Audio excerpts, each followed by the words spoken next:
Salutare tuturor! Astăzi postez un videoclip nou deoarece n-am mai postat de foarte mult timp, adică de 2 săptămâni și 2 zile. Și m-am gândit să postez azi deoarece am venit cu un nou challenge, de fapt n-am mai făcut niciodată challenge, deci nu contează asta. Am venit cu un challenge care îl voi face eu, nu voi. Voi mi-alegeți soarta mie, adică, da. Și treaba asta în felul următor.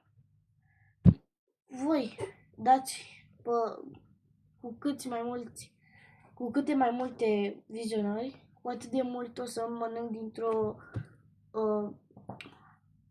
o prăjitură în formă de inimioară, ceva de genul. Comentarii o să bag vârful, o să o ling cu vârful limbii, o să ling o lămâie, iar la fiecare comentariu o să o ling, iar la fiecare abonat nou o să fac și un videoclip nou. Când am timp, nu vă supărați pe mine că eu nu stau degeaba în vacanță, adică fac și treabă cu acasă, dar și citesc.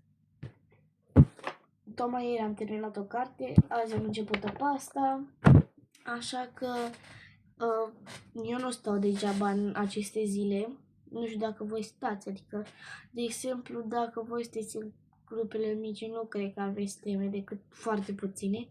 E bine, eu sunt în clasa 5-a și trec în a 6-a și am foarte multe teme. Foarte multe. Și nu mai vreau să mă întorc înapoi la grădiniță. Deci, nu știu, scrieți în comentarii dacă sunt singurul care vrea să mă întorc din nou la grădiniță. Mă rog, nu contează asta. Ei bine, și cum am zis mai înainte, la fiecare abonat nou o să fac un videoclip nou, dacă am timp. Și dați-mi idei în comentarii de ce videoclip să fac. Și o să fac azi, cred că o să fac un videoclip în care mă joc FNAF 1, o să mă joc și FNAF 2. O să mă joc, cred că toate FNAF-urile dacă le pot lua. Acum depinde de voi dacă strângeți vă strângeți o comunitate pe acest canal. Că mă gândeam ca până la finalul verii să strângem minimum 100 de abonați. Chiar aș vrea mult dacă s-ar putea. Și ne revedem după la FNAF 1. Că asta e primul. O să-l iau pe rând și dacă pot lua și Security Bridge, e bine. Dacă nu, îmi pare rău. Aia e. Și cam asta a fost videoclip short de azi. O să ne revedem mai târziu. Da? Pa, pa!